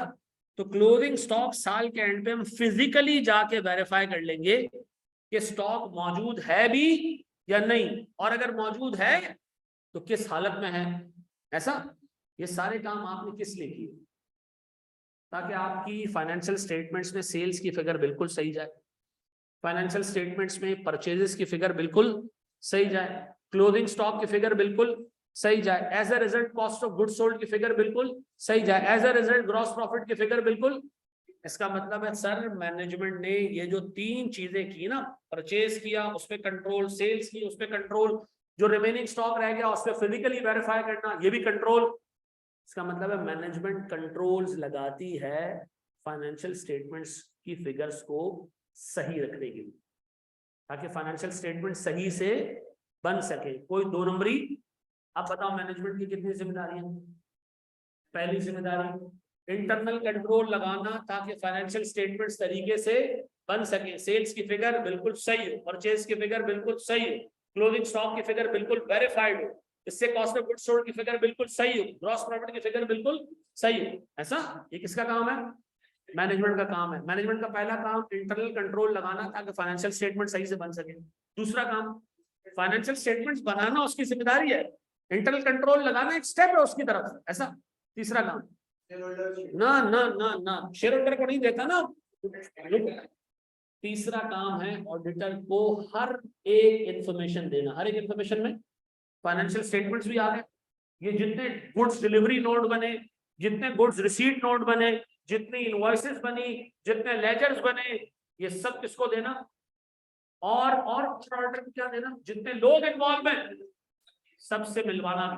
जिसको ऑडिटर कहेगा मुझे इससे मिलना है, मुझे उससे मिलना है, मुझे इससे बात करनी है। इसका मतलब है मैनेजमेंट की 3 जिम्मेदारियां। Prepare financial statements as per applicable financial reporting framework, IFRS आसान अल्फाजों में। To establish internal control to ensure that financial statements are prepared as per IFRS। तीसरी चीज to provide all information to the auditor. ठीक है जी, access to documents, access to personnel और access to all locations. Locations का मतलब जहां जहां स्टॉक पड़ा ऑर्डर करना, मैं फिजिकली जाकर खुद भी देख के आना चाहता हूँ। आ जाओ साइन दिखा देते हैं, लैंडी में एक, लियारी में एक, जो है वोली मार्केट में, यहाँ एक, सब जगह आपको ले जाते हैं। जिस जिस बंदे से मिलना है हुक्म करो साइन, जो जो डॉक्यूमेंट चाहिए हुक्म करो साइन। अब बताएं सर मैनेजमेंट की जिम्मेदारियां क्या? 3, इंटरनल कंट्रोल स्टैब्लिश करना, फाइनेंशियल स्टेटमेंट्स बनाना, और सर जो है वो ऑडिटर को सारी इंफॉर्मेशन देना। ऐसा ये बात भेजे में बैठती है। अब इस पूरे प्रोसेस में आपको याद क्या करना है? ये 3 चीज। ठीक है जी, वो पूरा प्रोसेस आपको समझाने के लिए था। MSc आप रॉकेट मार की तरह इंटरनल कंट्रोल समझ नहीं आ रहा, ऊपर सारी चीजें आपने समझ ली, अब आपको इंटरनल कंट्रोल भेजे में बैठ जाएगा पक्का। आज की पूरी क्लास में हमने सिर्फ और सिर्फ मैनेजमेंट की जिम्मेदारी याद करने के लिए आपको दी है, बस याद रहेगा, बाकी सारी कहानी थी ताकि हम यहाँ तक पहुंचे। पक्का जी? अच्छा जी सर, इस कोर्स को किस तरह हम लेके चलेंगे? भाई इस कोर्स में 2 हिस्से हैं, एक हिस्सा आकाश करेगा आपके साथ कवर, एक हिस्सा मैं कवर करूंगा। ठीक है जी? अच्छा, मेरी जो है ना वो कमिटमेंट बाकी सब्जेक्ट्स में इतनी ज्यादा है, नहीं तो मैं पूरा कोर्स खुद पढ़ाऊँ। ठीक है जी? लेकिन मैं कमिट नहीं कर रहा, लेकिन मेरा इरादा जरूर है कि जो पार्ट में नहीं कराऊंगा वो मैं आपको रिकॉर्डेड दूंगा। ठीक है जी? जो पार्ट में नहीं कराऊंगा वो आपको रिकॉर्डेड दूंगा, लेकिन मैं कमिटमेंट नहीं करता। ठीक है जी? वो पार्ट आपको आकाश कराएगा, लेकिन मेरा पूरा इरादा ये है कि इस दफा मैं जितने कैफ के सब्जेक्ट्स हैं उन सबके फोकस लेक्चर्स बनाऊं। मेरा ऑडिट पे ही बनाने का हिसाब है। ठीक है जी? तो जी आप अंदाजा लगा लो कि इसमें तकरीबन 50% कोर्स एग्जैक्ट जो लास्ट टाइम का पेपर आया वो मेरे हिस्से से आया, और 50% का पेपर जो है वो आकाश के हिस्से से आया, सेम एग्जैक्ट बराबर। ठीक है जी? तो मैं कोशिश करूंगा कि देखो मुझे ना ये इस 6 महीने के बाद अगले 6 महीने में मेरे पास कुछ इंटरनेशनल असाइनमेंट्स है, तो मैंने हर हाल इस 6 महीने के अंदर सारे कोर्सेज इस तरह कवर कराने कि वो कस्टमाइज फोकस लेक्चर जो ना वो बन जाए। ठीक है? मेरी उसमें आपका भला ये है कि आपको एक एक्सट्रीमली फोकस जो है ना वो सब पता मिल जाएगा। मैं ये जो आज आपको पढ़ा है ना, अभी मैं आपको कस्टमाइज जो लेक्चर है मेरा फोकस लेक्चर जिसको हमने नाम दिया है उसको भी दे दूंगा आपको। ये सारी चीजें जो हमने कोई अच्छा खासे टाइम में कवर की है उसमें 20 मिनट में कवर हो जाएंगी। ठीक है जी? तो वो पूरा ऑडिट में कोशिश करूंगा आपको उस पर दे दूँ। अपना जो एरिया है वो तो कमिट कर रहा हूँ, लेकिन जो आकाश वाला एरिया है वो टाइम देख के मैं आपको बता दूँ। ठीक है जी? Thank you ji.